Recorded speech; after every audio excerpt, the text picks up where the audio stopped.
Hey, what's going on, everybody? Welcome to the latest installment of the DDT Archives, exclusively on the Tapped Out Wrestling Podcast Network. I'm the Maverick, Greg Lotta. With me, as always, is my partner in crime, the courageous one, Christopher Lotta. How you doing today, buddy? Hello, world. It's good to be here. Excited to be back in the recording studio with my brother, ready to get after some WCW. Yes, right you are. And first of all, I want to commend you for your work on the network over the last few weeks. I know it's a couple weeks ago now, but definitely if you haven't checked it out, check out friend of the show, Hawk Thomas, did an interview with my buddy over here. It was a great interview, so if you haven't listened to that on the network, definitely check that out. As well as your appearance on the Legends Weekly Recap a few weeks ago. So you're all over the place, man. The hardest working man in podcasting, huh? I don't know about hardest working. Best looking, definitely. Most over, yes. Greatest of all time, probably number 4. It's been awesome. I love working with our network. You know that. Absolutely. Hawk Thomas and I have become good buddies. Everybody go out there and follow Hawk at Hawk Thomas 10. He's a great guy and a great listen, and he accepted our invitation. He's just got to name a show, so he'll be on the network soon enough with the DDT Archives. All right. Looking forward to that. Absolutely. But today we're talking a little mid-90s WCW. We are going back to December of 1995, and we are going to talk about Starrcade. So overall, this was a little bit of a different Starrcade and definitely a transitional time for WCW. The main focus of this event was the so-called World Cup of Wrestling, and it was a best-of-7 match tournament between WCW and NJPW, which is kind of a little bit why we picked this show. They just recently had the G1 thing, the NJ, like in California over there, the 2-night special. New Japan Pro Wrestling G1 Day 1 and Day 2. Yeah. Out in California. Did you catch any of that on the YouTube or on the TV? I actually caught night 1 on the television, on Access TV. I did enjoy it, as much as it pains me to acknowledge it. Listen, there are some quality workers out there that are in other companies outside of the WWE. It wasn't quite the spot fest that I expected it to be, and there's definitely some talent. And I have night 2 on my DVR because it showed on Access the week after, but I was on vacation. So I am looking forward to checking that out. And this is kind of the prelude. The Starrcade 95 kind of introduced the concept of New Japan versus WCW, and I know Ring of Honor has done work with them as well. And I think hopefully this will expose our audience to the fact that what other so-called indies that aren't indies because they're backed by a major company are doing similar things that other major companies did back in the day. Yeah. Absolutely, and that was one of the reasons why we picked this show, just because it's mildly topical, and as we've always said at the beginning of starting this project, we do want to bridge the gap between the old and the new, and to talk about NJPW from 20 years ago, it definitely resonates to 2017. So before we get into some of the specifics of it, what were your thoughts about this concept, even coming into it today, a best-of-7 tournament between WCW and NJPW? Like, what did you think about this concept as you were watching this? I remember it when it actually happened, and it was just different. And I think it was special, especially knowing that Sting had lost the U.S. title to Sasaki not long before it, so it kind of added some build-up to it, and that made it interesting and fun. It was just something different, so you weren't catching the same matches that you saw over and over and over again, which is bound to happen in a company. So in that regard, it was fun and exciting, and I'm looking forward to getting to share my thoughts on some of what went on. Yeah, and with that being said, it's also a little weird. Well, at least to me, and my only opinion of it going in before I watched it was that I just felt it was an odd. And we've heard all this time that Starrcade was the first WCW pay-per-view, and it was always billed as their WrestleMania. So to have a concept like this, which is completely like bonkers when you think about it, to build up to your end of the year biggest show of the year, it was interesting that they picked it for this particular show. You agree with that at all? Yes, but also with the fact that Hogan wasn't there for the pay-per-view, I think it makes a lot of sense to kind of fill in the gap with something different and exciting. And it was the one thing that I will say, we talked a couple episodes ago about the lack of depth in the WWF in 2011, and I think you kind of see it come into play here with this pay-per-view as well, knowing that all of the big four guys, or really five, have to work multiple matches. Yeah. Talking about Luger going twice, Savage going twice, Flair going twice, Sting going twice, so I guess it's 4 and I miscounted. Mm-hmm. But it was really just something that showed that maybe WCW had an issue when one of their stars wasn't there for a show. Yeah, so let's start there because, well, first of all, maybe not first of all, but the glaring omission of Hulk Hogan. He was storyline suspended. I believe it was because he hit a referee with a chair, or something like that, and you always hear about, we all remember '96, and this was 6 months later, the famous NWO heel turn for Hulk Hogan. But at this time, he was kind of the dark Hulk Hogan. He started wearing the black bandanas and stuff like that. So they were a little bit testing the waters of what a heel Hulk Hogan might actually look like, even though it would take a few months for it to materialize. But his absence on this show at this point, he's only in he's only in WCW a year and a half at this point.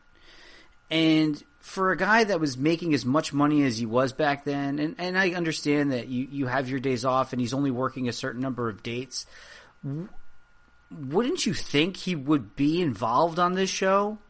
And it's a glaring omission. You can't deny that. It's your biggest star, it's your biggest draw, it's your biggest show of the year, and he is not on the card. It's crazy to me. Yeah, it's a huge gap in it, but at the same time, I think it does give an opportunity for other people to shine. I mean, if you think about the pay-per-views in '95 for WCW, you have Super Brawl 5 was Hogan Vader. Uncensored was Hogan Vader. Slamboree was Hogan Savage versus Flair and Vader. Great American Bash, you finally get something different with Savage and Flair. Bash at the Beach, you have Hogan Vader. Collision in Korea, you have Inoki against Flair.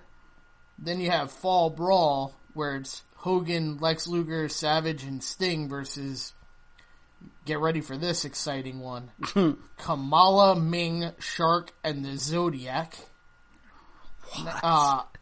October, you have Hogan versus the Giant. Well, that's and the then debut of the Giant and Starrcade. Yeah. Well, so then let's start there. So, let me stop you there because you and that's another omission here is the Giant, because he had just made his debut that Halloween Havoc and beat Hogan for the title, and then had it. Like, there was some fakakta thing they had going on with the disqualification rules, so they stripped him of the title, and the title was upheld until World War III, and that's when Savage won the belt. And now in this show, Savage is your world heavyweight champion. So even that being like, he's 2 months after his career, you have this young hot monster, and he's not even on the card. It's so odd how this whole thing was, and I'm not saying it was bad, because there was some really good stuff going on in this pay-per-view, really interesting stuff. But when you see these guys that were such big pieces and that big storylines going on leading up into this, it's kind of odd that you had like this best of 7 concept with a completely different company. The other guy that's missing here, and I think you're going to know because he's one of your favorites, is the Great Muta, who was... Yeah, I don't know if he was with New Japan at the time or if he was with All Japan, to be honest. He was New Japan's heavyweight champion at the time. Well, that might have been it then, right to there, protect because him. They don't want him to lose. Yeah, and you're not going to put the New Japan champ into an event below the main event. Yeah, at least of that tournament, and then that skews how things go. Yeah, I mean, I wonder if that politics played a role. Yeah, I give him a pass on that one. The Muta one, the Muta omission I can understand. You want to protect your champion.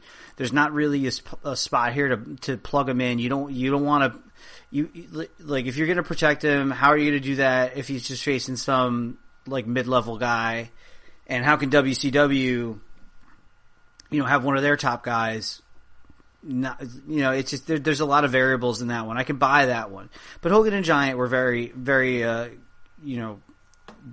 just in the forefront of your mind of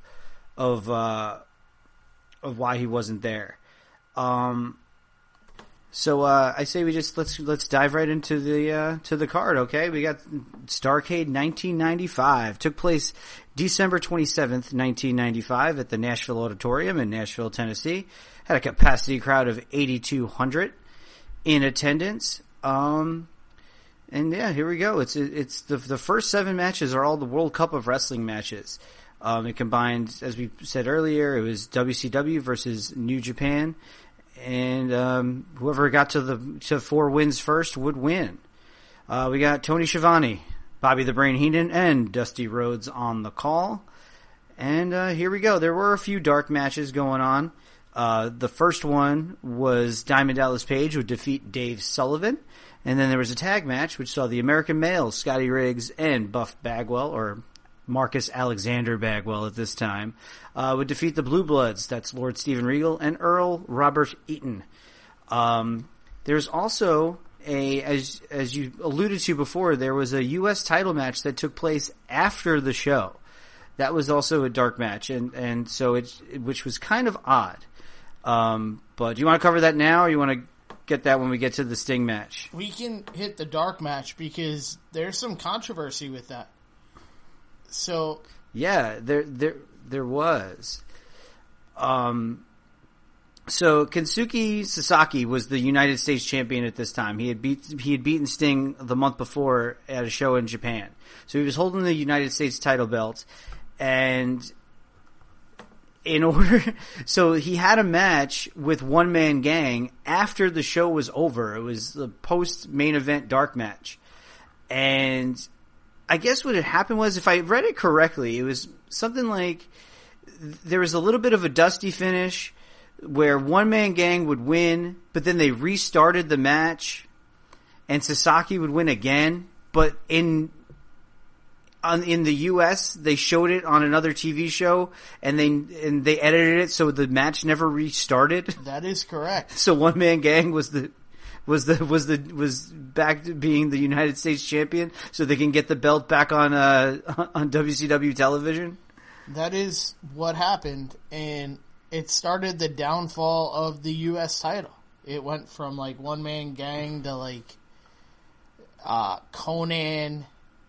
Just, it was not what it used to be all of a sudden, and it starts with the One Man Gang. Just think about it. It went from Sting to Sasaki, both tremendous workers, and then you have the One Man Gang who was great in his role, but he was just that. He was a role guy. So I thought that was interesting. Yeah. It's kind of a weird thing that happened there. But going to your point, when did you think that the U.S. title started getting back into it? When Flair wanted to bash at the beach? Even that, I don't even think that makes sense. It's Ric Flair. How many heavyweight title runs has he had at that point? 12? I think it was like 11 or 12, yeah. And you're going to stick him with the U.S. title? That doesn't validate the title. Quality matches validate a title. Yeah.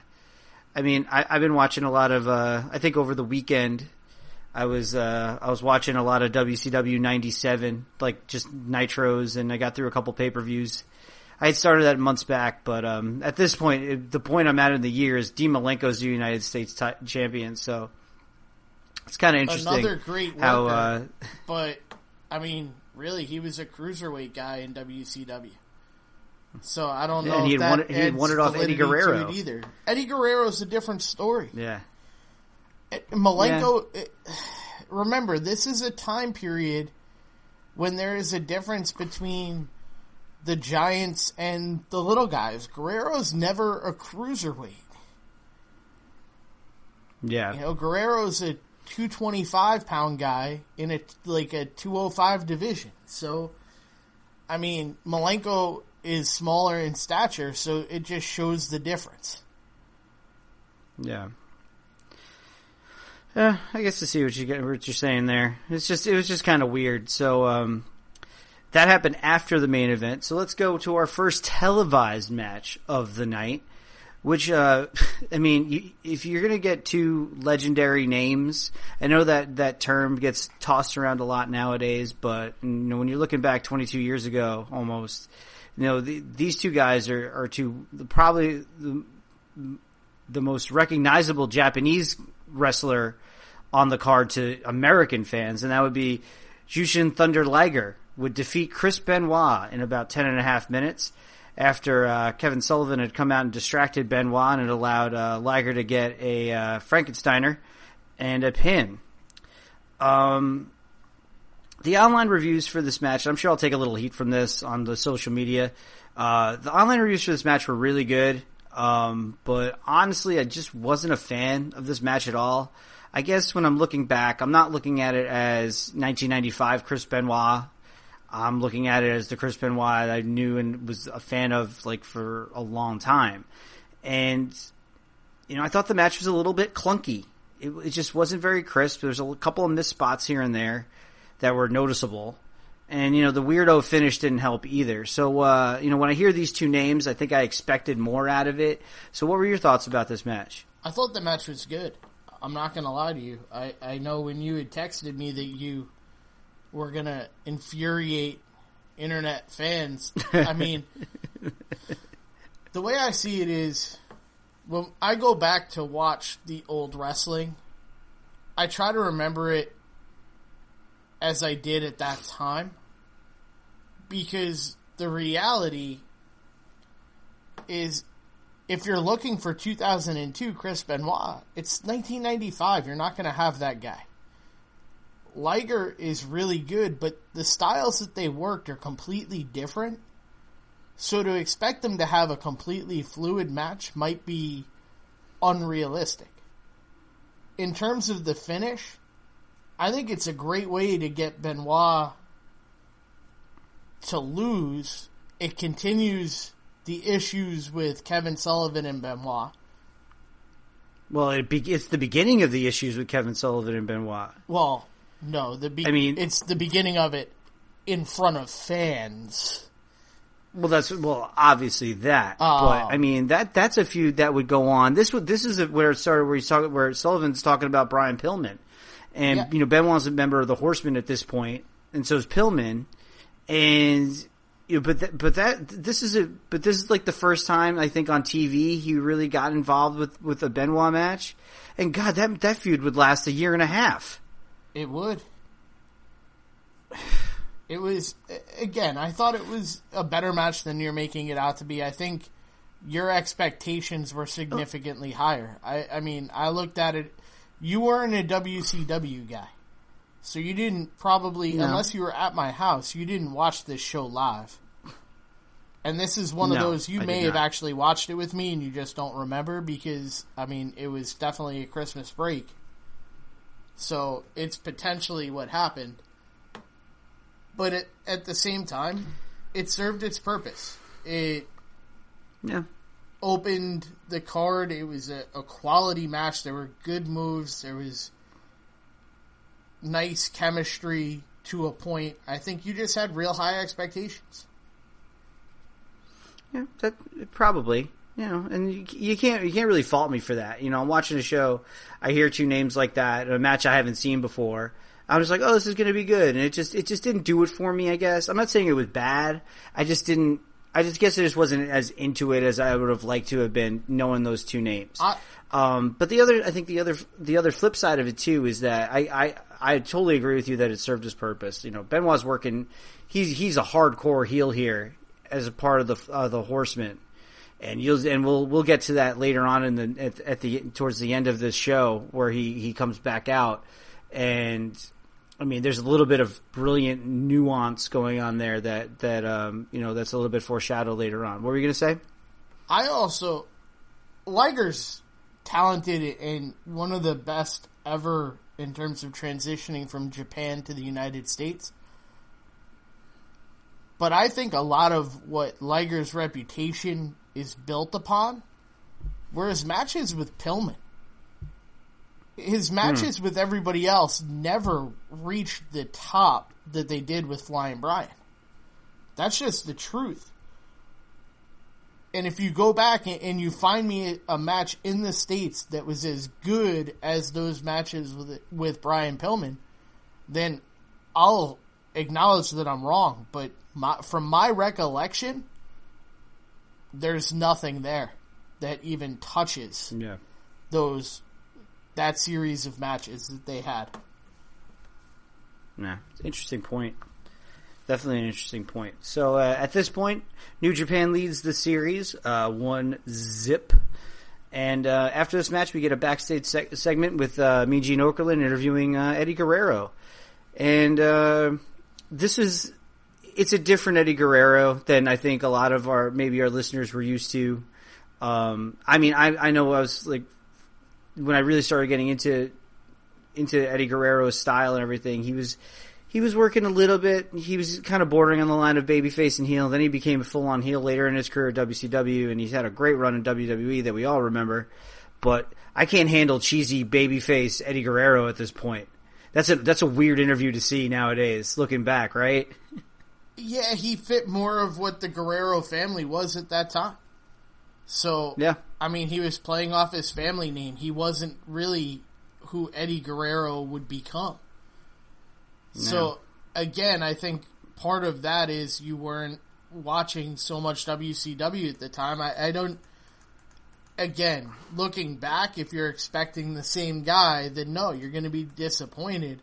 But at the same time, his promos were fine because if you didn't know who he was, which, let's be honest, 15-year-old me did not, I was expecting him to be like most of the other the rest of the Mexican wrestlers that didn't speak a whole lot of English, and then all of a sudden he comes out and he's cutting good promos. They might have been cheesy and babyface, but before the NWO, that's what WCW was. Think about the Sting promos. They are the epitome of cheese. We'll get to that in a minute, because I have a question for you about him when we get to his backstage interview before his match. So the second match of the World Cup would see Koji Kanemoto defeat a very, very, very young Alex Wright in a little less than 12 minutes. You can tell Wright is still a little green here. It's not a very crisp match. He doesn't have a lot of big move arsenal. Kanemoto was the IWGP Light Heavyweight champion at the time, so he brought the belt out there. A couple of missed spots here and there. My question, instead of breaking down this match too much. I'm wondering at this point too. I understand a lot of these guys, they had worked together in Japan. WCW and New Japan always had a great relationship in the mid '90s. Trading talent and whatnot. Do you think maybe some of the lack of crispness in these matches had to do with the language barrier? I don't know. That would be a worker question. I'm not even going to pretend to be able to answer that. It's just a theory. I mean, I guess it could be, but why is it more fluid today than back in the day? Wrestling is wrestling. Nah, I guess so. Well, maybe it's the talent itself. Who knows? I mean, the other thing I found... Go ahead. Here's my biggest issue with this. They're building it up as the U.S. versus Japan. I was just about to go here. Have we had a U.S. wrestler wrestle yet? No, because they're chanting USA at Alex Wright, and he's German. And where's Chris Benoit from, Greg? He's the Canadian crippler, Chris. Yeah, so that was tough. That was tougher to say than you could imagine. I don't know. WCW versus New Japan, not USA versus Japan. If you're going to start with a Canadian and a German, yeah, it's so funny. Or you could say that the US won 4 and lost 1. Yeah. Yeah. Well, whatever. But he would lose, and now it's 2-0 New Japan as we head into the third matchup. And this is definitely this next matchup was intriguing for me, at least, because you have two former world champions in this match, and that would see Lex Luger, accompanied by Jimmy Hart. He would defeat Masahiro Chono in a little over 6 minutes with his patented torture rack. I mean, it was intriguing here. I know a lot of people would know Chono for his work in NWO Japan. I know that's where I knew him from. Going to the late '90s and even the early '90s when he was the champion. I mean, the match was okay, a little bit hard hitting. It was your typical Lex Luger match, I guess. But I mean, the thing that stands out at this match is the announce team. I think because they're funny, but they're crapping all over this and just naming random moves from other countries and joking around and laughing, and it's a little distracting. Did you notice that? Yeah, it wasn't their best commentary work. I'm not gonna lie. What I did like about the commentary was Heenan being essentially the Japanese cheerleader. I did really. I kind of popped for that. Nah. Because also it's weird because going back and watching these events, and we've covered a couple of WCWs and at least in the mid '90s, and I think this is my favorite 3-man combination for WCW in the '90s is Shivani, Heenan, and Dusty. Yeah, because they're fun. I can see that. There's so much fun, and you have 3 really smart guys and 3 really funny guys, and even Shivani, who now we know how funny he can be due to his podcast, and he's just trying to play the straight man against these 2 like mega personalities. It's such a great dynamic they had. But I mean, I enjoy these guys, but it's just kind of, if you go back and watch this event, really pay attention to the commentary on this match because, it's pretty funny, but it also takes away from the match a little bit. What were your thoughts on this match with Luger and Chono? I thought it was interesting because it started the build of, is Luger going to be able to coincide, is he going to be able to turn his back on Sting? And it was almost like this match didn't really matter, but it actually mattered a whole lot.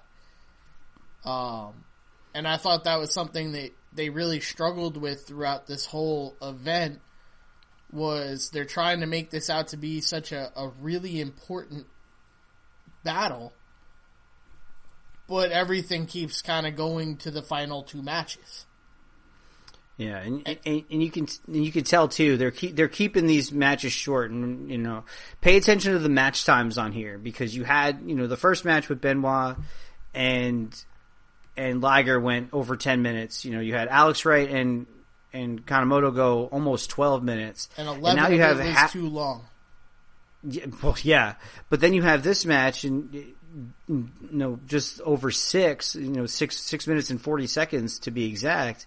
And you have you can tell that they're kind of saving these guys that have to wrestle later on and putting them in these shorter matches. And you'll see that with Sting and with Savage later on in the night. But I mean, I didn't think the match was bad, but it was typical Luger match where he gets hit a few times, makes his comeback, gets the guy in the rack, snap, crackle, pop, that's over. And now WCW is on the board, and it's 2-1 New Japan. Any final thoughts on this match before we move on? Nope, let's move on. Cool. Backstage, we have another interview with Sting in the locker room with Okerlund. And the question, I enjoy this promo from Sting, and this is the question I wanted to ask you. I know how much of a Sting fans we both are. But every time I see those old school Sting promos, I enjoy them. Is he an underrated talker? I think he is. But part of why he became underrated was because he went all those years without saying a word. So, I think if you started watching WCW in the NWO era, then yeah, you would say he's underrated.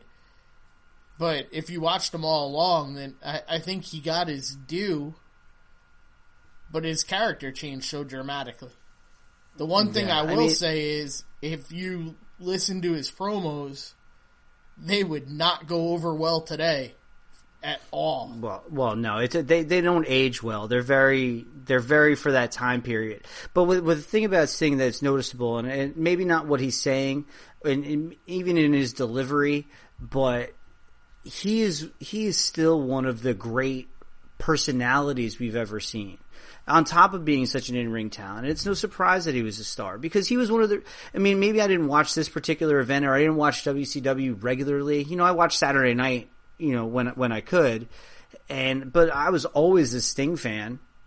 Going back to when I first saw him in the bleach blonde hair and the face paint. You're drawn to that as a kid, and the personality is just it's so dynamic that it's hard not to like him. Even looking back on this as a 35-year-old man instead of at this point a 14-year-old kid, right? Yeah, without a doubt. Yeah, so I just want to get your take on that, but yes, the silent Sting of that year and a half when he's the Crow is it takes you back a little bit. All right. I mean, you start to see the origins of it just in his haircut alone. Yeah. Well, yeah, he's just starting to grow his hair out a little bit. It's not as bleached. I mean, you could see something is on the horizon. Mm-hmm. That is for sure. So next off, we have our fourth match of the World Cup tournament, and it would see Johnny B. Bad, accompanied by the Diamond Doll Kimberly. Yes, that's Kimberly Page right there. He would defeat Masa Saito with an over-the-top rope disqualification in just over 6 minutes. This is another interesting matchup because you have Johnny B. Bad, Mark Merrow, if you don't know. He is, at this point, he was so, everyone laughs at the Mark Merrow boxer gimmick he had in WWF a few years later, but it's crazy how popular and over he is with the WCW crowd, right? Yeah, I mean, the gimmick worked in WCW. Yeah. And his matches weren't as bad as we like to say they were. In WCW? In WCW. No, absolutely not. For the time, he was one of those, super athletic, high-flying guys, high-energy guys, and there was definitely a place for a guy like that in WCW at the time. I just think that style didn't translate well to when you hit the Attitude Era and people expected a more, I guess, edgier approach. So he maybe couldn't do what he used to do. But I mean, the mismatch of styles in this match is very apparent here. You know, at this point, you know, Johnny B. Bad's 35. He's like I said, high flying, athletic, high energy guy. And then you have a 53-year-old Saito who was a mat wrestler, and he was a former tag team champion in the early 80s in the WWF with Mr. Fuji. Did you know that? I did. Nice. It was good stuff. I was doing I wanted to get at least one fun fact about each of these Japanese guys since I wasn't familiar with a lot of them. So to go back and look and see what these guys were doing were pretty cool. And I think we covered, I had a question here about it, but I think we covered it already that it's like, you know, Johnny B. Bad is so much better than Mark Merrow in WWF by a lot. He was a lot of fun in this gimmick, right? Yes. All right. He's definitely better in that gimmick. He's terrible at announcing. Yes. But as a worker, he is definitely better than I think a lot of people remember him for because of the issue with Sable and being struck with that terrible gimmick. Yeah, absolutely. One final question for you on this one. Were you glad when they got rid of the over-the-top rope disqualification in WCW? Yes. Yes, I was. I thought it was really, really dumb. It is so dumb. What are you going to... I mean, I'll tell you what, it became very useful at that time. It was very much helpful to get him over. Yeah. Because, let's be honest, nobody wants to see Johnny B. Bad beat Saito. Yeah. It's just not... Yeah, it's not acceptable. Well, it worked, and now the series is tied 2-2 as we go to match number 5, which would see, and I don't know about you, but this for me was the match of the night, and it's Shinjiro Otani defeat Eddie Guerrero in a little over 13 minutes. This was actually Eddie's first singles match in WCW on a pay-per-view. He had made his pay-per-view debut at the 60-man Battle Royal at World War III, but this was his first singles match. So it's kind of interesting when you see they plug in these young guys, and at this point it's a 28-year-old Eddie Guerrero and a guy like Alex Wright into this tournament. This match was a lot of fun. Great reversals led to the pin finish. I mean, we all know it. This match just had it all. It was high energy. It was entertaining. It was a lot of fun. And what were your thoughts on it? You know, going into it, I wasn't that excited because I didn't know who Otani was. Mm-hmm. I really didn't know much about him at all. But they put on a really, really solid match. For guys that may not have worked together, you couldn't tell that watching the actual event. It was very well done. Their pinning combinations at the end of the match, just the chemistry to have right there is so impressive. Yeah. Just think about a language barrier on top of just the skill that would be needed to actually perform those combinations. It was just fantastic. Yeah, I'm with you right there. I really love this match. It was for me the best match of the night. I know you alluded to not knowing much about Otani. When I did my research, he's the answer to a pretty fun trivia question. Would you like to know what that is? Sure. He is credited as being the first ever WCW Cruiserweight champion. He'd win a tournament in March of '96. Interesting. I did not know that. Yeah, because they did have like a light heavyweight championship in the early '90s, but that went away. And he was the first one that sparked that. You know, when you think about 1996 in WCW and the guys that came around in that time period, that's when you saw, the Mexican wrestlers come in as Mysterio and Hoovy, and, even guys like Chris Jericho would come into the company in 96 and really, make that cruiserweight division, unlike how it is now, where it's more of where it seems like it's an afterthought in WWE. The cruiserweight division was a huge part of WCW and Monday Nitro gaining advantage in the Monday Night Wars. And he was the first ever cruiserweight champion. I think that's pretty cool. Yes. But at this point, New Japan leads 3-2, and now it's up to WCW to bust out their big guns, and they would do that in the next match. And in match number 6, when they desperately needed a win, they would call on their World Heavyweight Champion at the time, Macho Man Randy Savage, and he would defeat Hiroyoshi Tenzan in just under 7 minutes with his ever famous big elbow off the top rope. Even though it was a short match, I liked it just because it was hard hitting. It was a good fight.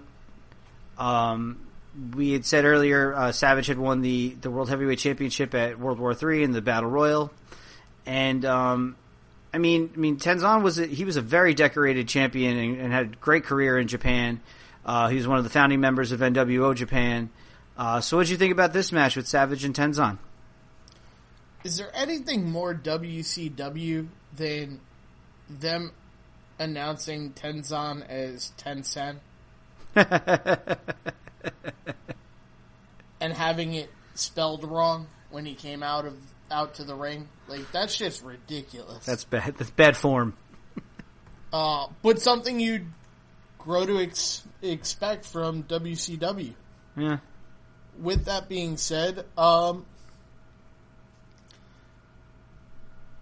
Savage looked terrible and then hits a move to change the course and then drops the elbow and wins the match. So I thought they did a great job of making Tenzan look strong and making Savage kind of look like he had one move. It was a very Hogan-esque performance by Savage. Yep. He really did get his ass kicked for most of this match, and then made the comeback and got the elbow and got the win. It was. I mean, as hard hitting as it was, he took a beating like a champ. But that's your World Heavyweight Champion at this point. You would think that he would at least get some sort of offense in before hitting his signature move and winning the match. And maybe this sounds a little silly, and why is your heavyweight champion not in the 7 spot? I love Sting, but why is your champ not your guy? Yeah, or why is he in there at all? Well, he's got to defend his belt later on that night. Because we're going to have the Giant, Scott Norton, or Buff Bagwell take his spot. I love Scott Norton. Yeah. Almost as much as you loved Ice Train. No, I didn't like Ice Train. His outfit was stupid. And Scott Norton's wasn't? It was the same thing, only his was red and Ice Train was blue at the time. I don't know. I like Scott Norton. When he was NWO Scott Norton, I liked him. I'm not saying there's anything wrong with Scott Norton. I'm just saying you went for the attire, but correct me if I'm wrong, Ice Train wore the same attire as Scott Flash Norton at that time. I think you're right. Colors. Okay. Weren't they Fire and Ice? I think so. Yeah. It's good stuff right there. Where were they on it? Where were they on our tag team special from last week? Damn it, RJ! You should have brought them up. No, RJ, then you would be blocked. No. All right, so we are tied 3-3, which takes us to our 7th and final match for the whole ball of marbles. It would see Sting defeat Kazuki Sasaki in just under 7 minutes with his Scorpion Deathlock. This is one of the, like we alluded to earlier, this is the only World Cup match that actually had a backstory where Sting had lost his title, his United States Championship to Sasaki the month before. Sasaki was holding the belt as he made his way to the ring, and this was obviously a non-title match. And, I didn't think this match was that great. It was mostly, another, like, same formula as the match before it, which was, Sasaki getting his offense in and then Stinger making his comeback and getting the win. I did think there was one nice spot in the match where Sasaki put the Scorpion Deathlock on Sting. There's a nice little touch there of a guy using his own move against him. But overall, I just, I wasn't feeling this match as much as a Sting fan I am. But they're keeping these matches short to keep these guys fresh to wrestle later on. So, how'd you feel about this one? I wouldn't have had an issue with it if we hadn't seen the exact same match, the match before, with Savage getting his butt kicked throughout the match and then turning the tide. I felt like that's the exact same story that this show or this match had.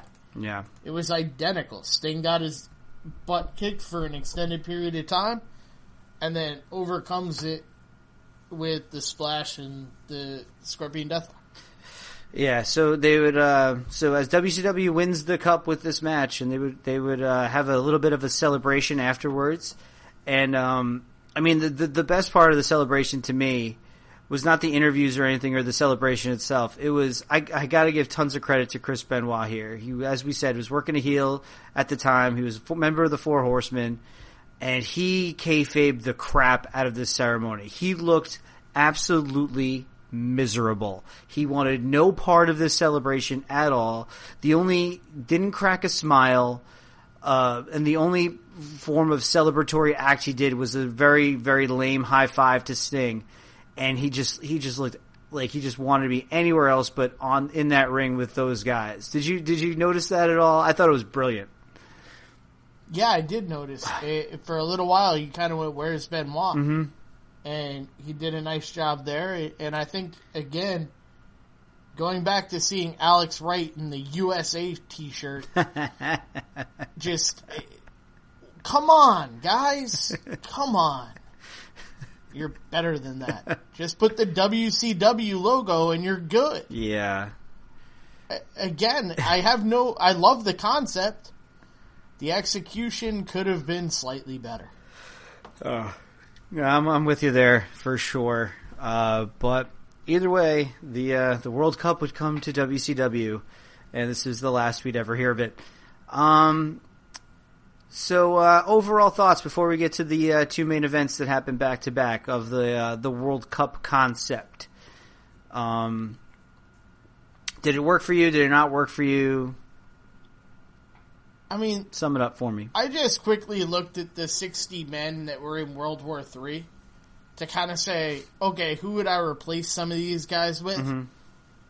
And it just becomes very real to me that for a company with so many guys under contract, there is no depth there at all. Remember, DDP wasn't DDP at this time. Remember that, there aren't a whole lot of places to go. And it served its purpose. It was different. I like it in that regard, but as a whole, it left some things to be desired. Yeah, and I'm looking it up too at the World War III from '95 and seeing who is on this roster right now. And down at the bottom they give you everybody. Yeah, I know. I found it. But I mean, yeah, who are you putting in here?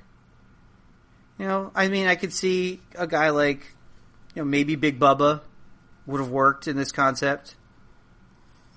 But not really, because think about the Japanese guys. They're all smaller, true wrestlers. Yep. Big Bubba, great character wrestler, but he's so much bigger that it's just not... No. You got to have a guy that's replacing Alex Wright, who wrestled their light heavyweight champion. So, I guess I get it. I don't know. Yeah. I mean, even if you're doing the USA stuff, Hacksaw Jim Duggan's on this. He's on the roster at the time. You couldn't have plugged him in somewhere. But like you said, it's another big guy. Taking out though, you're not going to take out Benoit. Yeah, you're not going to take out. What about Pillman? We talked about him before. Yeah. I mean, Pillman's a guy that you can't tell me Kanemoto Pillman wouldn't have been a great match. Mm-hmm. Yeah, I'm with you. That makes sense to me. I mean, you can always use the Yeti. But as a whole, it was something different. Yeah, it is something different, and you know the thing is too, like if you were an avid WCW fan back then, this is like probably one of the few events of all time where you didn't need to know anything or storylines or anything like that going into it. This is it's a weird kind of standalone wrestling show. Sure, you had the stuff going on in the main events, but even then, like it's pretty much like just a straight up wrestling show. It's not a lot of story, not a lot of hoopla or BS rolling around. It's very like just, hey, we're here for a show. We don't know what's going on. We're just going to watch some guys wrestle, right? Yeah, absolutely. Yeah. All right. So okay.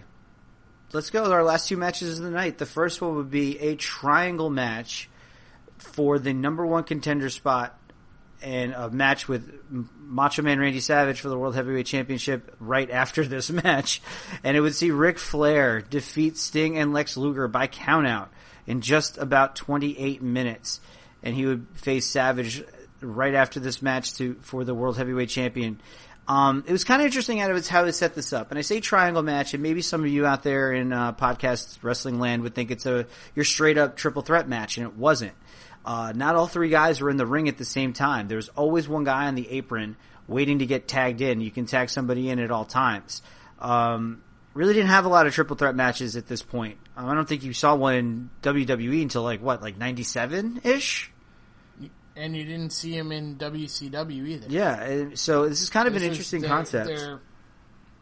Yeah, this is kind of the exception. And I got to tell you, I didn't enjoy the way the match was formatted. I don't like the idea of tagging in somebody. Why would I ever tag out of the match? Yeah. It just doesn't make sense. Sure, I could lose if I've gotten beat up, but I can't win if I'm not tagged in. Yeah, I mean... So if you apply logic, losing is bad, winning is good. Being on the outside, all I could do is not have a role in the finish. Yeah, I mean, it's one of those things where you look at it like from perspective nowadays, where we see a lot of triple threat matches, and they kind of use this concept where one guy will get taken out, and then two guys will go, and then another guy will get taken out and lay on the outside for a couple minutes, and the other two guys will go, and you saw that a little bit here. But, for the most part, Flair carried this match because he was the freshest guy. He hadn't wrestled at all that night. I mean, the match started out strong, but it just went on forever. It just dragged and dragged. And, I mean, the finish came when Luger had Sting up in the torture rack. We get a ref bump. He's distracted. Flair chops Luger, and him and Sting fall out of the ring and onto the floor, and that prompts the count out, and Flair would be your number one contender. The ending was, like I said, it was a little meh for me. The finish of the match went way too long. So how'd you feel about this one? I thought it told a really good story with the whole Sting Lex Luger issue. So that part I was cool with. But I didn't really get into it much at all. I think it was more the format than the actual match itself that really bothered me. Yeah. No, I got you. It takes you out of it a little bit. But, I mean, you do what you have to do to get to your main event match, and here we are. So we would get the World Heavyweight Championship match between Ric Flair and Macho Man Randy Savage. It would see Flair defeat Savage in little over 8 minutes. Actually, it's just a wild finish to this one. Just great heel work by Ric Flair. Obviously, he's got he just wrestled a half-hour match here and there, but, got a break. He didn't work in the Cup tournament. Macho Man did. He really won the contenders match without having to beat anybody with getting the count out. And he's got the Horseman in his corner on his side. Savage, they're working an arm injury angle here. So, I mean, how'd you feel about this match going in and Flair becoming the new World Heavyweight Champion? I was okay with it. The one thing that it kind of left me unfulfilled with the Savage Hogan potential, especially coming off Super Brawl or coming off World War III. I kind of would have liked to have seen that Hogan Savage deal, and instead you get Flair with the gold again. And look, Ric Flair is the personification of world champion. So I have no issue with it. I like that it was not a clean ending. I think that kind of helped things out and made it entertaining. And this is really the last run of the Four Horsemen being what they were. Mm-hmm. So yeah, that's kind of my take on that. Yeah, I mean, Flair got hit in the face by Jimmy Hart's megaphone, and is Flair just got to be one of the best bleeders of all time, right? Oh, absolutely. Oh my God, he was a mess. Yeah, and it was kind of a crazy finish with, after Flair gets hit with the megaphone, the Horsemen come out. And Savage handles like the other two guys, but Arn Anderson has the brass knuckles, gives him a shot with it. Flair gets the cover and the win, and we have a new World Heavyweight Champion going into 1996.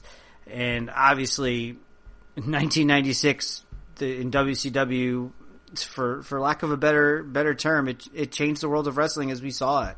So this is kind of one of those last hurrahs for WCW, the old WCW.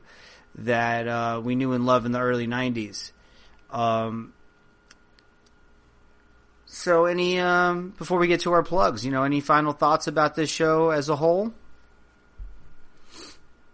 I thought it was a good show. Not a great show, a good show. I thought it was WCW's better events of the 1995 year.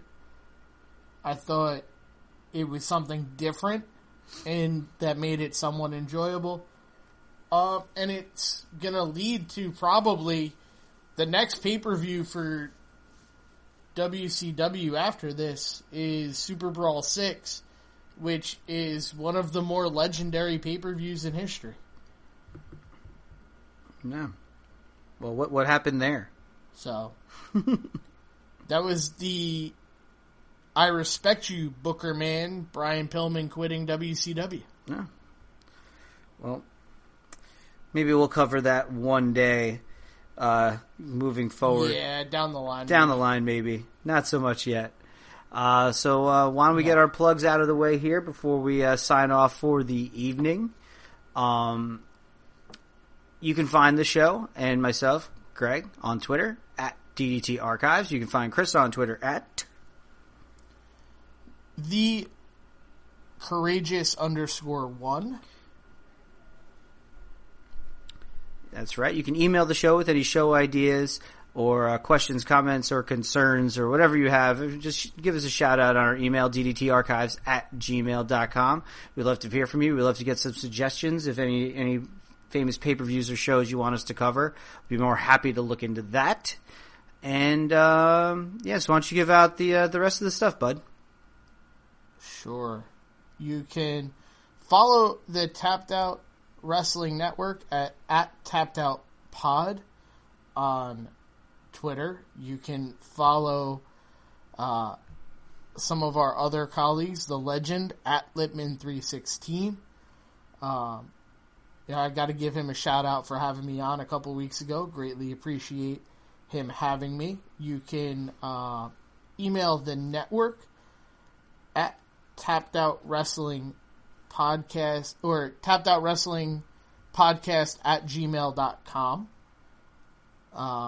You can like, review, and subscribe on iTunes and Google Play. Make sure you download the Fight app. That is one of the best and worst things that has ever happened to me. Best wrestling-wise, my wife may not feel the same way. Because not only can I watch wrestling on my TV and the WWE Network, now I can watch the Fight app on my phone in bed, watching our favorites, Rocky Mountain Pro Wrestling, Rockstar Pro Wrestling. You can watch Ring of Honor if you don't get it like we don't in New York. Or like me in North Carolina when it's on weirdo times and it's never on the same time on the same day. Also, check out the website, tappedOutWrestlingPodcast.com. Make sure that while you're there, you save our Amazon link, especially for any and all purchases. As normal or as weird as it gets, use our link. It kicks back something to the network for sending you over. Doesn't cost you anything else. It just shows some support to the cause. Also, you can find our t-shirts at Pro Wrestling Tees. It's the Tapped Out Network t-shirt that both Greg and I are sporting as we record this show. It is incredibly comfortable. Comes in both black and white.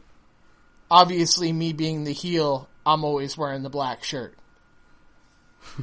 Greg, what color is yours? My color, I got the white one. And it's very nice. And very cozy. Very comfortable t-shirt. Absolutely. Anything else that you want to plug out there, buddy? I do. Actually, I really do. And this is something I toyed around with a couple weeks ago. I threw a poll up on Twitter. Didn't get a lot of votes. I really didn't care about the results. I was going to do it anyway. But, I got an email the other day, and I wanted to talk to you about this. I got an email the other day from our WordPress account where we used to post our old shows, highspotsandlowblows.com, where my domain for our old website is coming up for renewal. So I got a couple weeks to look into that and see if I wanted to keep our website. And I decided that we do the old school stuff here, but we still watch the current product every week when we can and catch up on all the current events. So I decided to keep that website there as a blog spot for if you want to use it as well, my friend. You can have that if you got something you want to write about, if you have time and get your thoughts and feelings out there. So I think it'll probably keep the High Spots Low Blows name as the blog. And just for a little bit of extra outlet there, if we want to talk about, get away from the old school stuff and just write quick blogs about how we feel about the current product. What do you think about that? It could be something that I potentially jump on. Yeah. So just wanted to keep it. Didn't want to lose the website. Really enjoyed having that and working with that. So it's just kind of another extra wrinkle to our Tapped Out Network family there. Because I think, and don't quote me on this, Nick, but he did kind of tell me that he would put the links on the website and everything there. So just look out for that in the coming weeks, and I'm sure I'll plug it all on social media. Anything else for you before we get out of here? I think it's your week to name a fan of the week, my friend. Ooh, our fan of the week. I'm going to give, they shouted us out on their podcast this, a couple weeks ago, and their preview for Great Balls of Fire. So I'm going to give, Chris and Cameron over at, a couple Marks Wrestling, our fan of the week, nod this week because they did, shout us out in a positive manner on their Great Balls of Fire preview. So, they're our fans of the week. So check out them at ACM Wrestling on Twitter and their podcast, and they do some writing too on some various websites that I don't remember the name of. So check those guys out. They're our fans of the week. Fair enough? Fair enough. All right. All right, guys. Good stuff, we'll see you next week. What are we doing next week? Are we doing our most hated wrestler show? Yes, we are. Okay. So last week I put up a Facebook or a Twitter message about most hated wrestler, left it very open-ended. We got some interesting responses. Think this will be an opportunity for us to talk about some singles wrestlers and maybe some tag teams tied in there that we hated, whether it be because of their character or kayfabe hated. Yeah. I think that'll be a fun conversation for us. All right, and then the last thing I just want to plug out for that, so that'll be next week, and then in the coming weeks, I'm just telling you, all of our listeners, please, for the month of August, brush up on your SummerSlam knowledge, because we have a couple of great shows lined up for SummerSlam season. So stay tuned for that. So make sure you go on the WWE network and brush up on some of your SummerSlam history, because we're going to drop a buttload of it on you this coming August. Okay? That's it for us here at the DDT Archives. Thanks for tuning in. Make sure you check out all the great shows that we have here on the Tapped Out Wrestling Podcast Network. And we'll see you next week with the most hated wrestlers. Have a good one, everybody.